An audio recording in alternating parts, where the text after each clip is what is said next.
Bonsoir à toutes et à tous, soyez les bienvenus sur Nurea TV, on est très heureux de vous retrouver pour une nouvelle soirée spéciale témoignage extraordinaire. Bonsoir à tous, bonsoir Guillaume, comment tu vas? Bah écoute, ça va, je suis très heureux de te retrouver sur l'antenne. Tu tenais ce soir à être présente, au moins pour le début de cette soirée, C'est parce ça. que le genou est un petit peu douloureux, Encore un peu. mais je sais que tu tenais à être à nos côtés pour lancer cette émission. Ouais, merci beaucoup, merci. Je tenais surtout à remercier tous les Nuréens qui nous ont envoyé leurs témoignages, ça nous fait vraiment chaud au cœur. Merci beaucoup pour votre confiance les amis et j'ai adoré vous regarder, vous visionner parce que j'ai eu un petit avant-goût. Voilà, Guillaume m'a transféré vos vidéos et j'ai hâte que tous les autres Nuréens découvrent ce que vous avez partagé concernant vos histoires incroyables, extraordinaires, surprenantes et magiques aussi. Et magique. C'est vrai que pour la première émission, c'était un test lors de l'anniversaire Nurea TV. On vous avait proposé de manière un peu inédite cette soirée témoignage et on avait pris un plaisir immense à découvrir les témoignages que vous nous aviez envoyés. Et pour cette deuxième émission, je trouve qu'on a pris encore plus de plaisir à découvrir ce qui nous a été parvenu sur la boîte mail Nurea TV. Et donc on est très très heureux de les partager avec vous. Voilà, donc n'hésitez pas, si vous voulez vous aussi participer à ce nouveau format sur Nurea TV, témoignage extraordinaire, c'est votre endroit, c'est votre espace. Donc vous avez le lien là juste en bas de la vidéo pour nous envoyer votre vidéo. Vous vous enregistrez tout seul, vous nous expliquez donc ce qui vous est arrivé d'un petit peu... Hors norme. Hors norme, voilà, Hors norme, merci. c'est le mot. Et vous nous l'envoyez à cette adresse, donc contact@nurea.tv. Et, voilà, et qui sait, peut-être que vous ferez partie des personnes qui témoigneront dans le troisième volet de ces témoignages extraordinaires, parce que l'expérience est tellement belle et tellement agréable à partager, on compte bien poursuivre sur cette lancée et à intervalles réguliers vous proposer de nouvelles émissions de ce type. Surtout ça fait du bien parce qu'on sent qu'on n'est pas tout seul, voilà, à vivre des choses incroyables. Donc, Dernière précision quand même, pour les témoignages que vous nous enverrez pour les semaines et mois à venir, essayez d'être pas le plus concis possible, mais de ne pas dépasser 10 minutes, de rester dans ces eaux-là, parce que des témoignages trop longs, forcément, ça fait moins de place pour tout le monde. Et sur une émission, on essaye d'avoir au moins une dizaine de témoignages à vous faire découvrir. Une dernière chose avant de vous faire découvrir la première vidéo, on tient vraiment à les remercier du fond du cœur les personnes qui nous ont envoyé ces témoignages, parce que il faut un sacré degré de confiance pour témoigner de choses qui peuvent sembler à première vue irréelles, incroyable, et ces gens-là ont eu ce courage-là, donc je vous demanderai déjà d'une part d'être relativement cool dans les commentaires que vous mettrez sous ces vidéos. Ça, je sais pas si c'est utile de le préciser, parce que sur Nurea TV, les Nuréens, vous êtes naturels. Et si vous avez des compléments d'infos par contre, ou des réponses, ou des idées qui pourraient un petit peu aiguiller les personnes qui ont témoigné ce soir, certaines d'entre elles, n'hésitez pas aussi, voilà. La soirée témoignage extraordinaire commence tout de suite sur Nurea. Pour la première vidéo que vous allez découvrir, Isabelle nous partage son observation de deux êtres désincarnés, une observation et une rencontre qui l'ont particulièrement marquée, et à l'écoute de son témoignage, vous comprendrez aisément pourquoi. Nous laissons place à Isabelle. Bonjour les Nuréens, bonjour Nurea TV. Je m'étais régalée avec cette première émission de témoignage qui a été diffusée il y a quelques temps, et je m'étais dit waouh, mais moi aussi j'aurais plein de trucs à raconter. Donc j'ai vu qu'il y avait un appel pour de nouveaux témoignages, donc je saute sur l'occasion.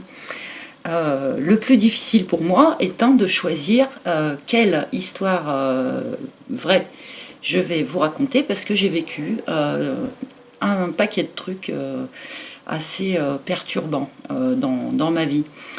Voilà, je m'appelle Isabelle, donc j'ai 50 ans et je vais vous raconter, en fait, je choisis de vous raconter les apparitions complètes de fantômes, d'entités, de spectres. Après, chacun les appelle un peu comme il veut, mais voilà, ça m'est arrivé 2 fois dans ma vie, et donc c'est ça que j'ai choisi de vous raconter.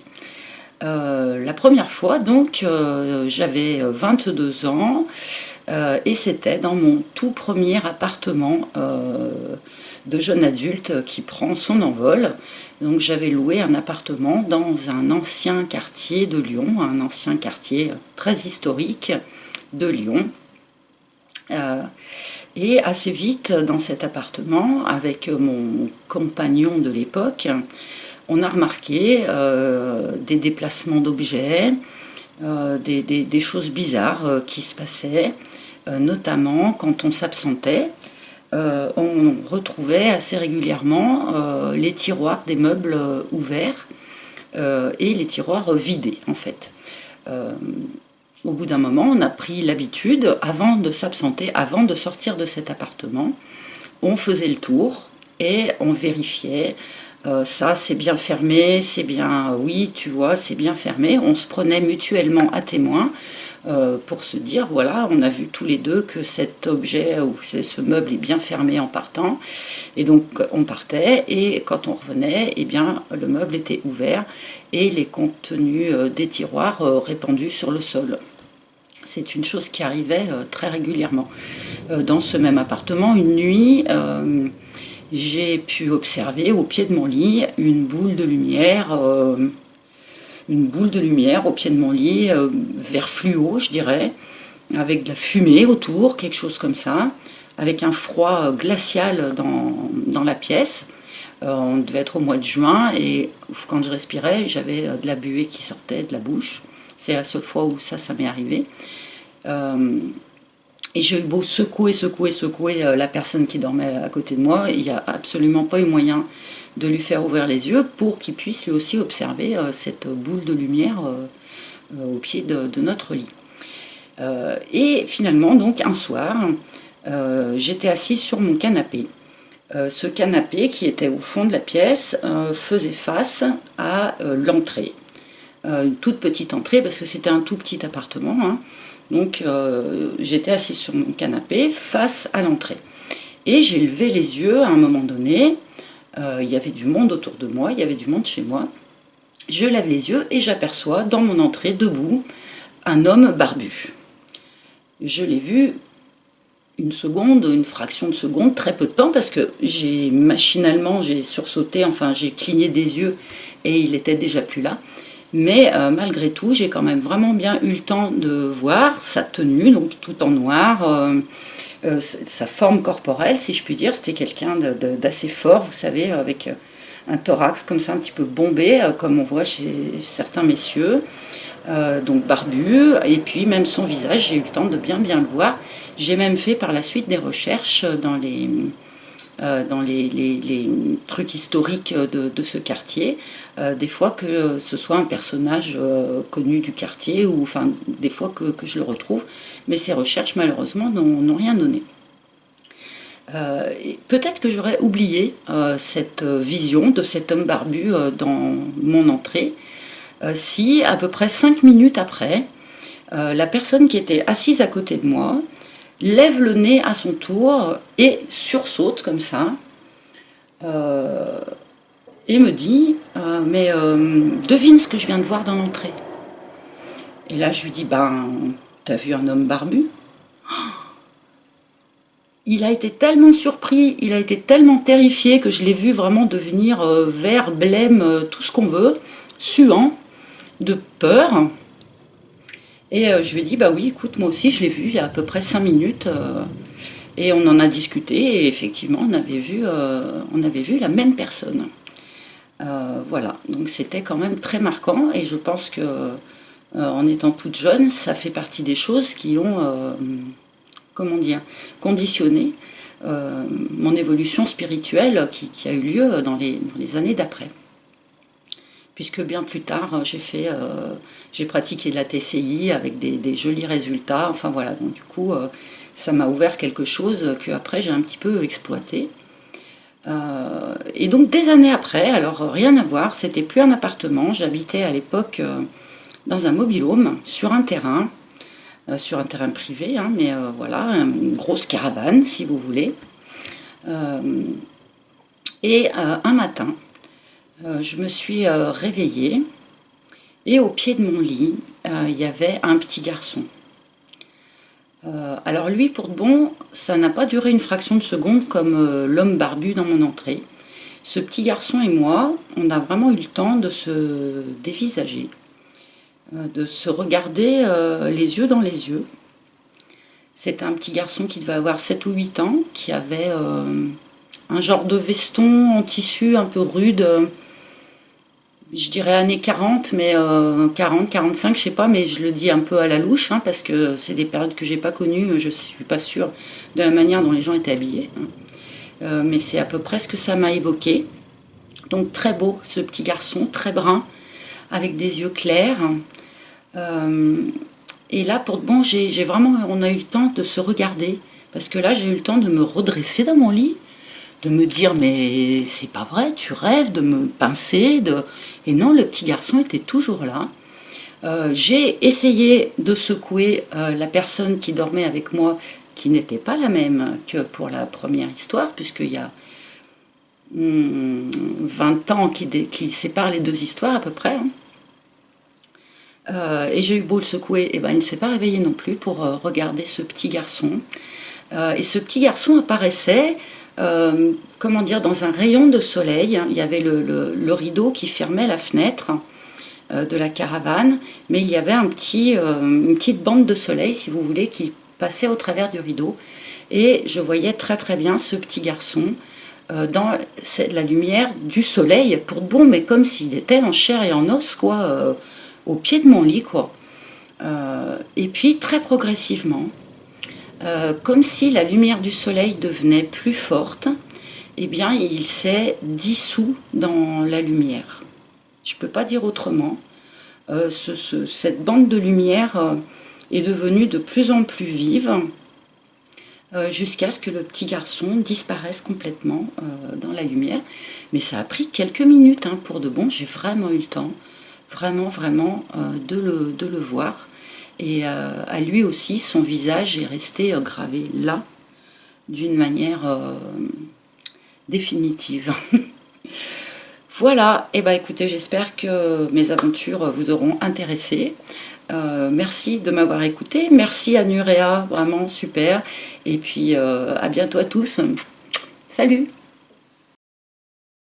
Me voilà de retour, seul, sur l'antenne de Nurea TV. Nora a dû céder la place, elle tenait à être présente à nos côtés, à vos côtés, pour lancer cette soirée. Malheureusement, comme vous le savez, son opération au genou entraîne quelques douleurs qui sont encore trop présentes pour qu'elle reste en position assise lors de l'enregistrement de toute cette émission. En tout cas, elle vous fait un gros bisou et elle tenait à vous faire un petit coucou. Pour ma part, je suis très heureux de poursuivre cette vidéo, cette émission en votre compagnie. Et le deuxième témoignage que vous allez découvrir nous a été envoyé par Christophe. Il est médium, thérapeute énergétique. L'histoire qu'il va vous raconter, nous l'intitulerons Esprit 2.0 et appel de l'au-delà. Une thématique qui n'est pas sans nous rappeler une émission que nous avions enregistrée avec Laurent Kasprovic sur Nurea TV. Je vous laisse découvrir le témoignage de Christophe. Je réponds à l'annonce qui a été passée, qui a été faite par Nurea TV, concernant des témoignages de choses paranormales ou amusantes. Voilà, je vais vous faire mon récit. J'espère que ça pourra vous retenir votre attention, vous intéresser. Je m'appelle Christophe Chevalier, je suis thérapeute énergéticien, guérisseur, j'aime bien employer encore ce terme ancien de guérisseur. Et comme nombre de petites sœurs guérisseuses ou de petits frères guérisseurs, je suis médium, je suis canal. Ce qui offre un certain avantage, on va dire. Les personnes qui me contactent par téléphone pour bénéficier d'un soin, bien sûr je suis dans l'écoute, hein.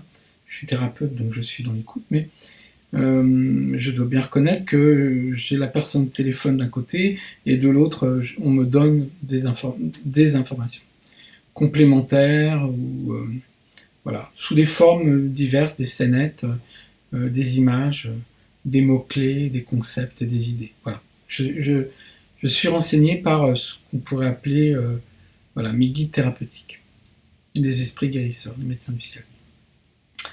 Il se trouve que, comme bon nombre de guérisseuses et guérisseurs, bien sûr, je fais des soins en présentiel, mais beaucoup à distance aussi. Et comme toute nuréenne et tout nuréen qui se respecte, je sais bien évidemment que le temps et l'espace n'existent pas. Pour autant, paradoxe, lorsque je fixe un rendez-vous de soins à distance, je localise ça dans une journée à une heure précise. Je ne fais pas au hasard comme ça. Donc je rappelle à la personne qui a demandé un soin, Voilà, nous avions bien rendez-vous aujourd'hui, d'ici un quart d'heure, veuillez rejoindre votre divan, votre lit. Je demande aux patientes et aux patients d'être en activité cérébrale alpha, le plus bas possible, et je déclenche le soin. Il faut savoir que lorsque je déclenche un soin, comme ça, même à distance, très tôt la personne s'endort. Si ce n'est instantanément, ou à tout le moins, elle est dans un état très très flottant, qui ne lui permettrait de toute façon pas de faire grand chose, donc autant qu'elle s'allonge. Ce serait dangereux, hein, imaginez une personne qui conduit une voiture, je ne prendrais pas ce risque, ou dans un supermarché, elle pousse son caddie et d'un coup, elle a une envie irrépressible de s'allonger sur le carrelage, hein, dans l'allée, là, au milieu de tout le monde, hein, entre les packs d'eau empilés et puis le tout en boîte. Bon, ça serait pas dangereux, ça serait juste un peu gênant pour elle. Donc je rappelle à toutes mes patientes et tous mes patients, leur dire, voilà, nous avions bien rendez-vous d'ici un quart d'heure. Donc la plupart du temps, on me dit ok, on me dit entendu, on me dit d'accord. Et un matin, j'envoie comme ça, pour un soin, et je reçois la réponse de la patiente qui me dit, je ne comprends pas votre message. Alors je vérifie, je me dis, je me suis peut-être trompé de jour et d'heure. Non, c'était bien le jour et l'heure. Je lui dis, mais nous avions rendez-vous. Elle me dit, oui, mais je ne comprends pas votre message. C'est la première fois que ça m'arrivait, ça. Je lui demande, en dernier recours, de faire une capture d'écran. Ce qu'elle fait. Et là, je constate, effectivement, que entre le message que j'ai envoyé et le message qu'elle a reçu, il y a de grandes différences. Elle a reçu un message que je n'ai pas écrit. J'ai effectivement écrit les 2 premières lignes, mais les 2 dernières ont été rajoutées. Ce qui est amusant, ce qui est intéressant, c'est que ces 2 dernières phrases rajoutées témoignaient de la semaine qu'elle venait de passer sur un plan émotionnel, avec des mots très précis, dans un français, dans une langue, simple, mais c'était très très précis. Là, les esprits et les êtres subtils, des mondes subtils, savent faire bien des choses. Et en l'occurrence, tout ce qui est manipulation d'ondes et de messages comme ça, finalement l'esprit dans l'univers du 2.0, hein, du web ou des téléphones numériques, est très à son aise. J'ai pu autant, par exemple, recevoir une fois une personne qui m'écrivait « Merci pour ce bouquet de fleurs, mais vous avez dû vous tromper de destinataire. » Je n'ai jamais envoyé de bouquet de fleurs à cette personne que je ne connaissais même pas, qui n'était pas dans mon répertoire. Je lui demande de me renvoyer la photo en question. Je ne dis rien, je dis renvoyez-moi cette photo, mais ça m'étonne. Effectivement, c'était un massif, c'était un 1er mai. Des massifs de muguet, d'un jardin, pris amateur, pris par un téléphone portable. Je n'ai pas osé dire à cette personne, il y a des chances que ce soit un défunt qui soit passé par mon téléphone pour vous envoyer une image. C'est ce que je sais, c'est ce que je crois. Mais je ne peux pas dire ça à tout le monde. Je vais en revenir à la genèse de cette histoire. Première manifestation avec les téléphones est arrivée alors que je venais assez récemment de rentrer dans ce qui désormais occupe mon existence, à savoir les soins énergétiques, les reliances avec l'invisible. Je n'étais pas du tout là-dedans avant. C'est arrivé dans ma vie, ça a été atomisé. Ma vie a été bouleversée en 1 seconde. Moi, je ne vais pas rentrer dans l'histoire, mais... Et il était dit, avec un ami de longue date, que lorsque l'un ou l'autre remonterait à la source, dans l'autre monde, il en informerait celui qui sera resté. Alors mon ami, pour le nommer, que j'appelle encore Dominique, ne croyait pas du tout. Il était très matérialiste, très cartésien, ça le faisait rire. Moi, j'y croyais déjà largement davantage. Un soir, 11h30, 23h30, minuit, une musique me traverse la tête. Et c'est une musique que je n'écoute Jamais. Alors que je connais bien, mais que j'écoute pas.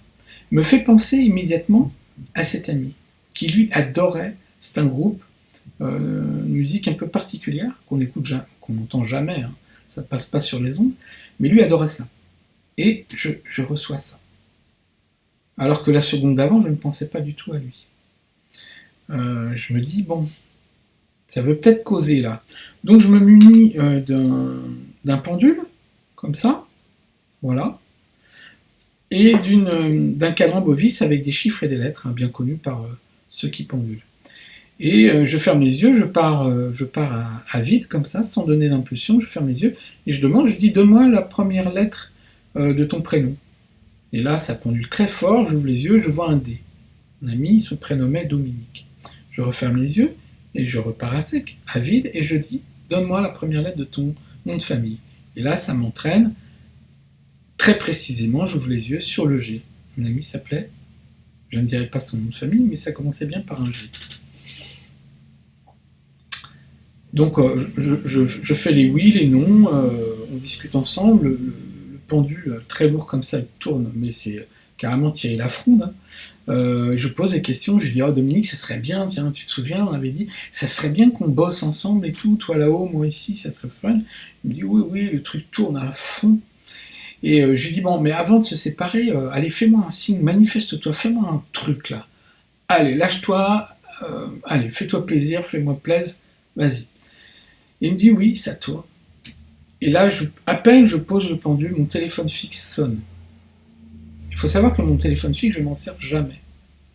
Et que personne ne m'appelle jamais sur le téléphone fixe. Jamais. Et là, le téléphone sonne. Et la seule personne qui se servait de son vivant, on va dire même après, on va voir, c'était lui. Lui, il n'avait pas de téléphone portable, il m'appelait de son téléphone fixe sur mon téléphone fixe. Et là, moi, je bloque. Je n'arrive pas à bouger. Mon mental est bloqué. Je me dis certainement à l'intérieur, mais c'est pas possible, pas lui. Non, mais voilà. Et au moment où j'arrive à sortir de cette... j'étais statufié, je vais au téléphone et la ligne avait raccroché. Je n'ai pas pu savoir. Donc je me dis, ah, mais j'ai pas pu décrocher la ligne, mais peut-être ça se sera enregistré sur les mémoires. Donc je fais 31, je me souvenais qu'il fallait faire ce nombre pour avoir. Et puis j'entends, bah oui, tel jour, à telle heure, il y a eu un appel, on n'a pas laissé de message, encore. Et puis je remonte à ce qui venait de se passer, et il n'y a aucune trace. Le lendemain matin, je me dis, je vais réinterroger, peut-être qu'il a fallu du temps. Et pas davantage. Le soir même, je me dis, allez, je rependule. Je prends le pendule, je me connecte, je prends le pendule, et là, le pendule qui tourne, mais pour un peu, m'aura fait traverser la pièce. Le bestiau intenable. Et le téléphone se met à sonner. Je lâche le pendule. Mon Dieu, le cœur qui battait mais à fond. Je me précipite sur le portable, et mon ami, je ne sais pas si je l'ai dit, vivait en Gironde. L'indicatif téléphonique 05. Je prends le téléphone fixe, et sur le cadran, je vois 05. Je prends la ligne, et là, j'entends. Je vais essayer d'imiter ce que j'entends. Ça donnait quelque chose à peu près du style...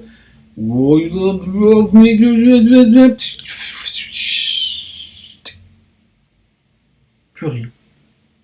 Alors, j'ai sûrement très mal imité, ce serait peut-être très drôle à entendre, mais bon, peu importe, j'assume. Depuis lors, je dois bien reconnaître une chose, c'est que j'ai débranché le téléphone fixe. Vous savez, comme dans ces films américains là, qui font peur.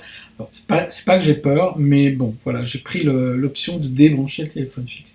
Ceci étant dit, je vais peut-être le rebrancher. Je sais pas. Si ça marche à nouveau, je recontacterai Nurea TV pour en faire part. Voilà, je vous remercie beaucoup. Continuez votre travail superbe. À bientôt. Au revoir. Ludivine nous avait déjà fait le plaisir lors de la première émission Témoignages extraordinaires de partager son vécu avec nous. Nous la retrouvons aujourd'hui pour une nouvelle histoire particulièrement touchante qui nous apporte un nouvel éclairage sur ce que nous appelons peut-être un peu maladroitement l'après-vie. Bonsoir Onurea, bonsoir à Guillaume, bonsoir à Nora. Alors, je vous remercie tout d'abord pour accepter que je témoigne une seconde fois.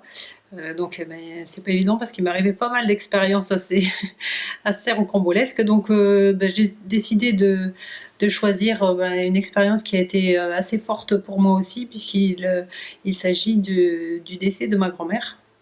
Voilà, donc quelqu'un qui me tient à cœur. Donc, je parle avec elle au présent parce que elle a quitté son corps physique, mais elle est toujours présente avec moi, et c'est pour ça que j'ai pas du tout vécu son enterrement comme je l'aurais vécu il y a de ça quelques années, parce que j'étais pas encore tout à fait connectée.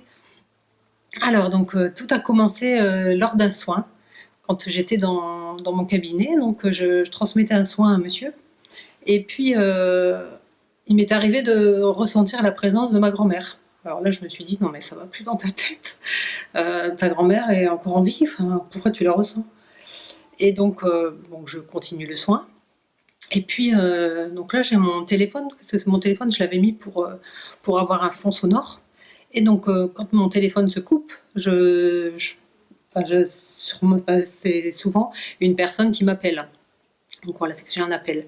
Donc, et là, en fait, quand la musique s'est coupée, en fait, intérieurement, ici, j'ai ressenti comme j'avais la photo, en fait, je savais que c'était ma sœur qui était au téléphone et qui était en pleurs pour m'annoncer le décès de ma grand-mère. Donc pour la petite histoire, en fait, j'ai 3 sœurs, et je savais très bien que c'était Anne-Sophie qui m'appelait, parce que j'avais vu son visage. Donc j'ai terminé le soin. Voilà, je ne sais pas comment j'ai fait, mais bon, j'ai terminé le soin tout naturellement, tout simplement. Voilà, avec la qualité qu'il fallait avoir, avec le respect pour la personne qui venait pour le soin. Et puis j'ai raccompagné ce monsieur pour la sortie. Et donc là, je me suis assise, et puis donc je me suis dit, non mais, est-ce que c'est vraiment toi, Mémé? Et donc de là, en fait, elle commence à me parler. Elle me dit, mais oui, c'est bien moi, mais je suis super contente, je savais pas qu'on allait pouvoir communiquer ensemble. Et puis, puis il faut que tu dises à tout le monde qu'ils arrêtent de pleurer comme ça, parce que moi, je suis super bien, je suis super heureuse. Et vraiment, en fait, ce qui me peine, c'est de vous voir aussi triste, parce que moi, je suis libérée, je suis vraiment bien. Alors, dis à tout le monde qu'ils arrêtent de pleurer, parce que mon corps, c'est qu'une coquille vide. Et là, je suis vraiment bien, quoi. Alors là, je me dis, non mais ça va plus. Donc j'avais déjà eu des contacts d'autres personnes, mais quand ça nous touche comme ça, enfin moi, ma grand-mère tient une place énorme autant que ma maman. Donc du coup, je me suis dit, non mais là, donc je prends mon pendule, et donc je mets ma main comme ça, et je me dis, bon, est-ce que c'est bien toi, Mémé, que j'entends? Et là, en fait, au moment où je demande au pendule, en fait, je sens une main comme ça se poser sur moi. Donc je regarde mon bras, et elle me dit, mais oui, c'est bien moi que t'entends. Oh, et là, en fait, j'ai les larmes qui ont commencé à me couler. Et elle me dit, mais pleure pas, hein, il y a le monsieur qui arrive là pour le soin. Dans 2 minutes, il est là à la porte. Donc j'ai eu le temps d'essuyer mes larmes, et j'ai le monsieur qui tapait à la porte et qui était là pour son soin. Et aussi incroyable que ça puisse paraître, mais j'ai réussi à faire le soin sans rien laisser paraître, on va dire. En étant, voilà, parce que je savais, intérieurement, j'étais contente, enfin, de l'avoir entendue, contente de savoir qu'elle aille bien, contente, voilà, je sais pas. J'étais plutôt sereine, alors que bon, j'aurais dû vraiment, enfin, voilà, bon, ça s'est passé comme ça. Donc le soin, la journée se passe, et puis donc après, bon, j'ai eu plusieurs événements aussi à la suite de tout ça, mais bon, je vais peut-être pas pouvoir tout raconter. Donc je vais arriver directement au jour où je suis remontée, parce qu'en fait ma grand-mère est du Pas-de-Calais, donc nous de Montpellier on a fait le trajet pour aller à ses funérailles. Et pareil, avec plein de péripéties, avec la voiture, mais bon, je ne vais pas tout pouvoir vous raconter. Donc arrivé dans le salon funéraire, donc là, elle me dit, tu vois bien que je suis avec toi, donc c'est qu'une coquille. Et donc effectivement, quand je suis rentrée et que j'ai vu son corps, ça m'a fait mais comme si que c'était une coquille d'escargot, et que l'escargot n'était plus à l'intérieur. C'était pourquoi s'apitoyer sur quelque chose où il n'y a plus rien, il n'y a plus d'âme. L'âme est partie.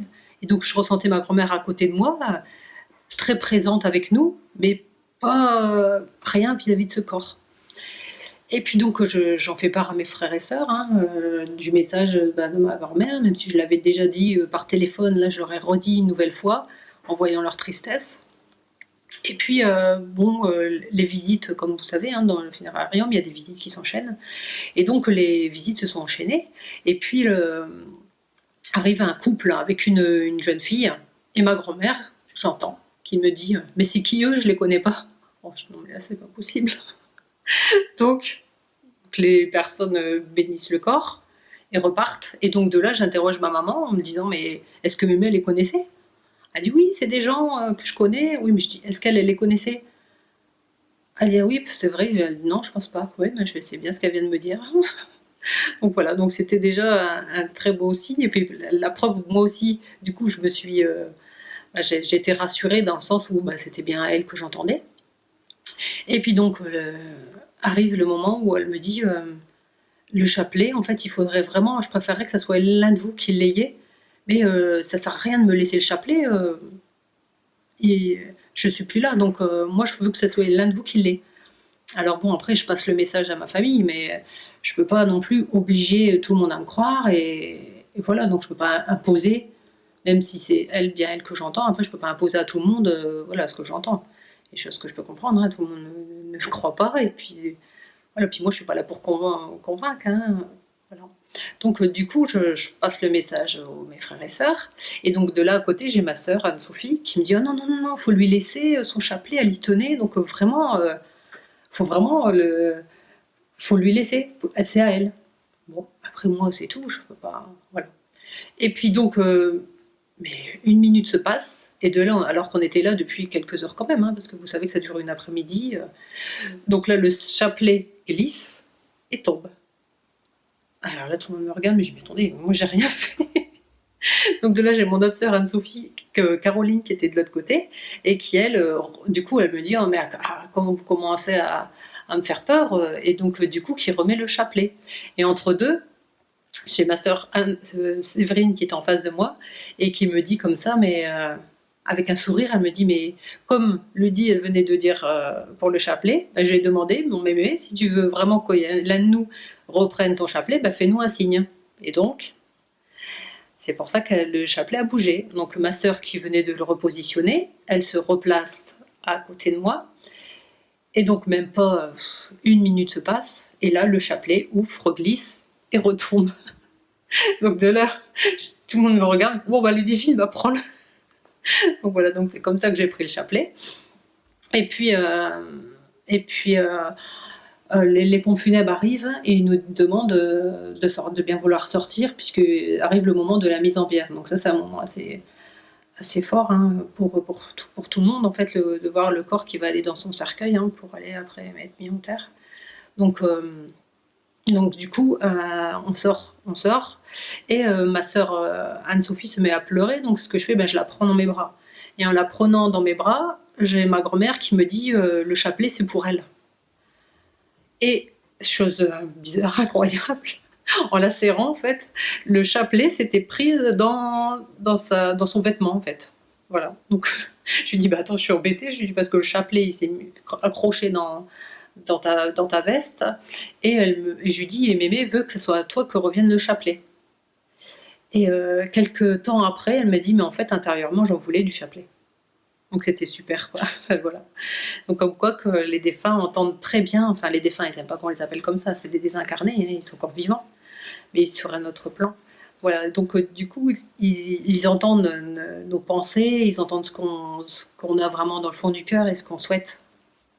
Et donc c'était super de lui donner le chapelet alors qu'elle, intérieurement, elle en voulait.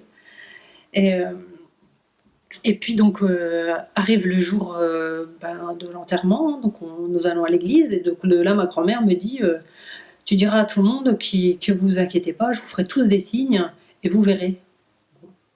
Alors l'enterrement se passe, et puis pas vraiment de signes. Et puis arrive le moment où on doit se rendre au cimetière. Donc là on va tous au cimetière, et puis donc je sais que c'est assez, pour moi c'était assez terrible. Dans le sens où, quand mon grand-père est décédé, le moment le plus dur pour nous, c'était la mise sous terre. Parce que je trouve que là, quand on voit vraiment le cercueil aller dans le caveau, et qu'on doit jeter de la terre, je trouve que c'est un moment très dur. Enfin, voilà. C'était vraiment comme ça que je l'avais vécu pour mon arrière-grand-mère et mon grand-père. Et puis ma grand-mère qui était présente à ce moment-là avec moi avait vu que c'était très dur pour nous aussi, les petits-enfants. Donc arrive le moment où le service des pompes funèbres doit la mettre sous terre, et là, eh ben, impossible. Donc je vois que l'ambiance monte un peu entre eux, qu'ils comprennent pas, je vois qu'ils s'énervent un peu et qu'ils sont vraiment gênés et qu'ils sont embêtés. Donc il y a quelqu'un qui se rapproche de nous en nous disant on est vraiment désolé, hein. On ne sait pas ce qui se passe, on ne sait pas ce qui s'est passé, mais on ne pourra pas mettre le cercueil sous terre parce que on ne sait pas, le trou n'est pas assez grand, n'est pas assez profond. Alors de là, j'ai su que ma grand-mère était passée par là, donc elle me dit, vous voyez, c'est un message, donc passe-leur le message que je ne suis pas sous terre, je suis toujours avec vous. Et c'était un moment que je voulais vous épargner parce que je savais que ça allait être trop, trop difficile. Voilà. Donc du coup, on lui a dit au revoir avec le cercueil comme ça, donc on a pu remettre les roses rouges sur son cercueil et puis partir pour laisser les pompes funèbres faire leur travail. Voilà. Donc c'était une expérience assez belle et assez forte pour moi, et j'espère qu'à travers ce témoignage, vous relativiserez les choses. Enfin, vous aurez vous regarderez les funérailles sous un autre œil. Voilà. Mais en tout cas, je vous souhaite une très belle soirée et à très vite. Au revoir. Le prochain témoignage que vous allez découvrir nous a été envoyé par Audrey. Elle nous explique les étranges phénomènes auxquels elle a assisté dans son appartement. Je lui laisse le soin de vous raconter de quoi il s'agit. Salut Nora, salut Guillaume, salut les Nuréens. Je vais vous raconter un petit peu des anecdotes de choses qui me sont arrivées quand j'ai emménagé dans l'appartement dans lequel je vis. Donc j'ai emménagé ici en mai 2017. Et en fait, au début de mon arrivée ici, j'ai eu des manifestations assez étranges. J'ai vite compris pourquoi, parce que à peu près 2 semaines après mon arrivée, il y avait la fête des voisins, et j'ai une voisine qui m'a raconté que l'ancienne locataire de cet appartement était décédée lors d'un incendie dans l'appartement, et qu'elle vivait ici avec sa sœur qui n'était pas là, et qui après les événements est tombée folle et s'est retrouvée en asile. Donc du coup, bon, c'est intéressant d'apprendre ce genre de choses. Et du coup, en fait, le premier soir où je suis arrivée, j'étais donc en train d'emménager avec mon père, et j'ouvre un sac, en fait, un sac qui était en cuir, et il y avait en fait la fermeture éclair, c'était un morceau de cuir attaché à un truc en fer rond, et en fait le morceau de cuir de l'attache me reste dans les mains, et d'une façon assez étrange, je m'entaille le doigt en fait sur le truc en fer de la fermeture, et je me mets à pisser le sang, et ça pissait tellement sang que j'ai dit à mon père, emmène-moi aux urgences. J'ai été aux urgences, etc. J'ai eu un point de suture. Donc la première soirée à mon appart, j'ai fini aux urgences. Bon, quelques jours après, j'étais donc assise à mon bureau, donc dans mon salon, donc là où je suis assise là maintenant tout de suite devant mon ordinateur, et j'avais la porte du salon, donc qui est donc ici. Là, ici, qui était donc fermée. Donc j'avais la porte fermée, et en fait j'entends une porte claquer, et donc la porte que vous voyez derrière moi, la porte d'entrée, j'entends en fait dans la direction de la porte d'entrée une porte claquer, sauf que c'était le bruit d'une porte en bois, une porte d'intérieur d'appartement, et pas la porte blindée en fer. Et là je me dis, qu'est-ce que c'est que ce bordel? Et donc du coup j'ouvre la porte, forcément la porte elle était fermée, et il y avait rien qui s'était passé. Je dis ok. Quelques jours après, je vais me coucher, donc je suis dans ma chambre, donc je suis donc ici, donc pas très loin, donc j'ai la porte de ma chambre fermée, et j'avais fermé celle du salon parce que j'ai des chinchillas, et que du coup la nuit ils font du bruit, et que du coup les 2 portes fermées, voilà, c'était pour éviter le bruit. Et j'entends un bruit de porte qui claque, mais alors très très fort, en plus il était tard, très très fort, mais là, et c'était clairement en termes de provenance du son, la porte du salon qui était déjà fermée. Donc je me dis oh purée, donc du coup je sors, je vais regarder, et évidemment la porte était fermée, mais j'ouvre la porte et je vois mes chinchillas dans la cage, ils étaient en panique, parce que aussi ils avaient entendu le bruit. Je me dis ok, d'accord. Dans la même période, un jour je me suis couchée, et j'éteins la lumière, et là j'entends clairement une voix dans ma chambre qui fait Audrey. Et là je fais oui, d'accord. Et donc du coup, pour vous expliquer, moi quand il y a eu tous ces événements, etc., c'était un peu inquiétant, mais je n'ai pas flippé parce que je suivais en fait depuis des années l'émission The Dead Files, une excellente émission américaine où la médium elle explique que en fait les entités quand ils font ça ils essayent de nous faire peur, donc du coup il faut, si on cède à la panique ils ont exactement ce qu'ils veulent, donc du coup ils continuent quoi. Donc du coup moi je me suis pas plus voilà, j'ai pas paniqué, mais en fait les manifestations ont continué et moi j'ai acheté sur internet tout ce qu'il fallait pour faire un nettoyage énergétique, donc le temps que ça arrive, il y a eu d'autres choses qui sont arrivées. Et la plus impressionnante, c'est que, enfin, deux choses très impressionnantes, c'est qu'un soir, donc je vais pour aller me coucher, et du coup, je suis ici, j'ai ma fontaine à eau qui est là sur mon bureau, et donc du coup, je vais pour la débrancher, donc du coup, de la prise qui est juste là. Voilà, donc du coup, je viens comme ça, je la débranche, je débranche ma prise, et puis je vais dans la cuisine.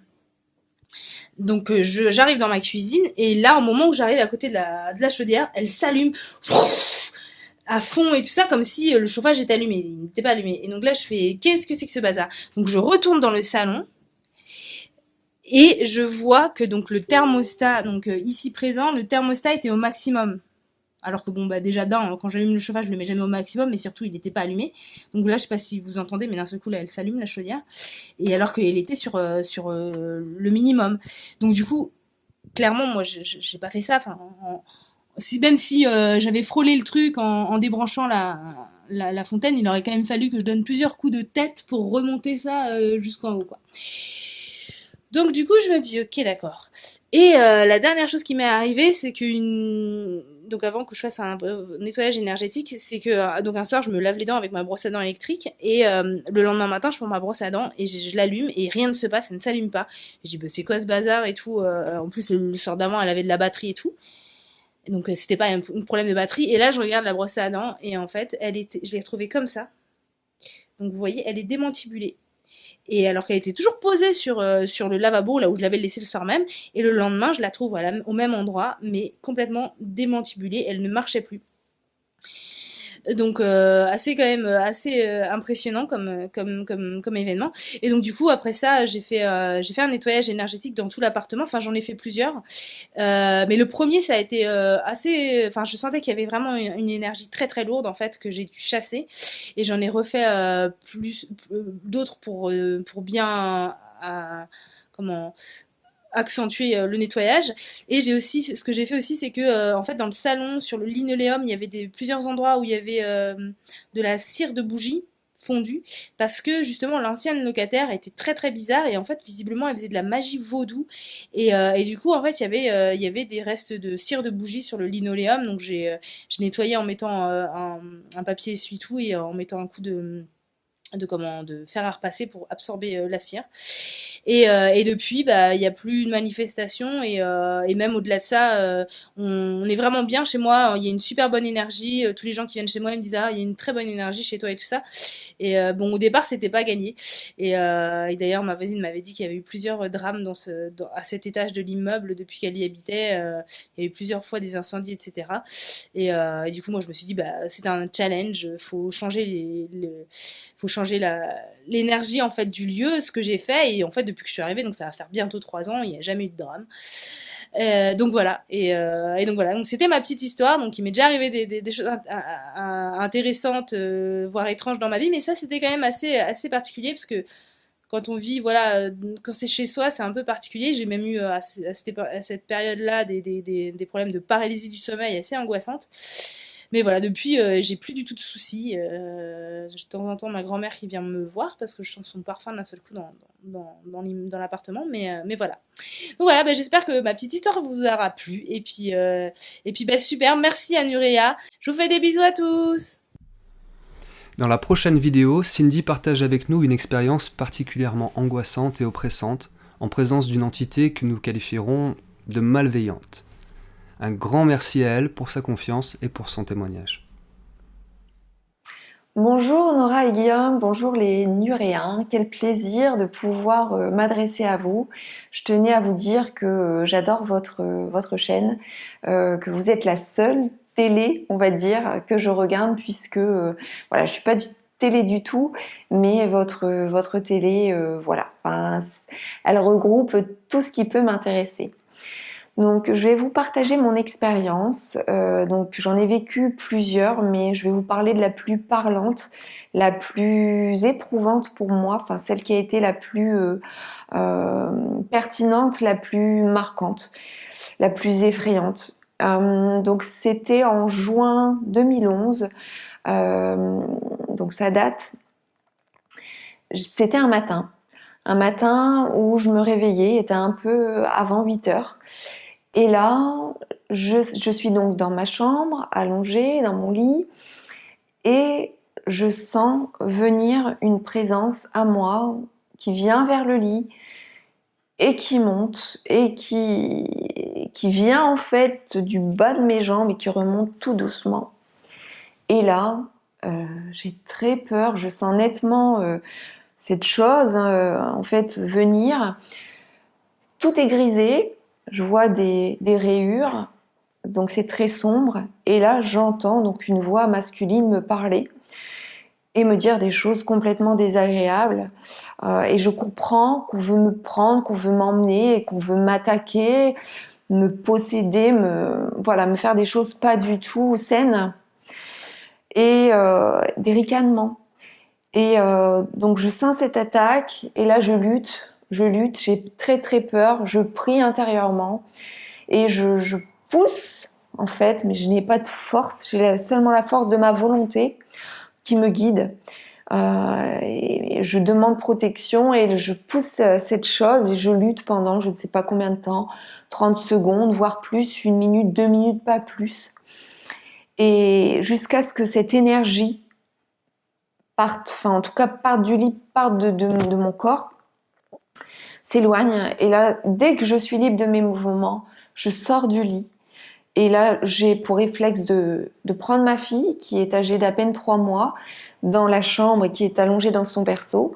Je la prends et là, je l'ai dans mes bras, je regarde le lit, j'insulte cette chose. En fait, c'est le seul réflexe que j'ai à ce moment-là.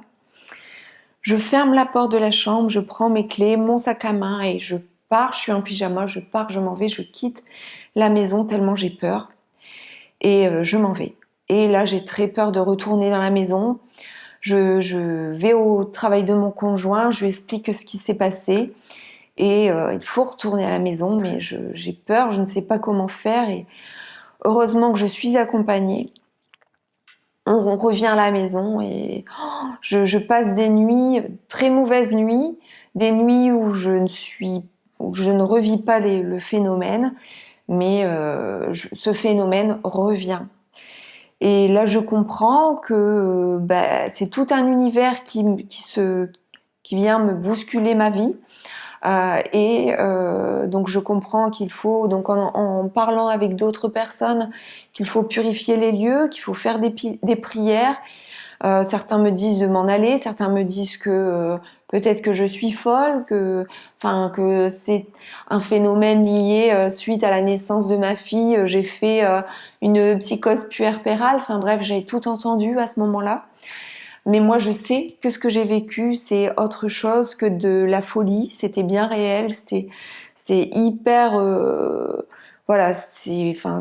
c'était tellement hallucinant et fort et réaliste que j'avais pas pu l'inventer. Puis d'autres phénomènes sont venus aussi. Donc je me suis intéressée au phénomène. Apparemment, c'était de la paralysie du sommeil. Donc ces phénomènes se sont reproduits. Parfois je n'entendais pas, mais j'ai toujours senti en fait la chose venir. Et donc j'ai vécu avec ça, avec la peur. Donc ça m'a amenée à travailler ma peur, la gestion de mes émotions. Je suis allée voir un hypnothérapeute qui m'a beaucoup aidée. J'ai appris petit à petit à gérer ce phénomène.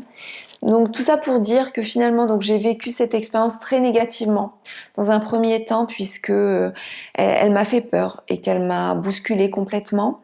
Mais par contre elle m'a appris à m'approcher de la spiritualité, à revenir vers des anciens livres et à toutes les thématiques que j'avais mises de côté depuis des années. puisque j'avais très peur de tout ça, en ayant des perceptions déjà assez jeunes, des choses que je pouvais sentir, voir, percevoir et prédire. Donc petit à petit, je me suis mise à réapprendre à lire et à me rapprocher de toutes ces dimensions.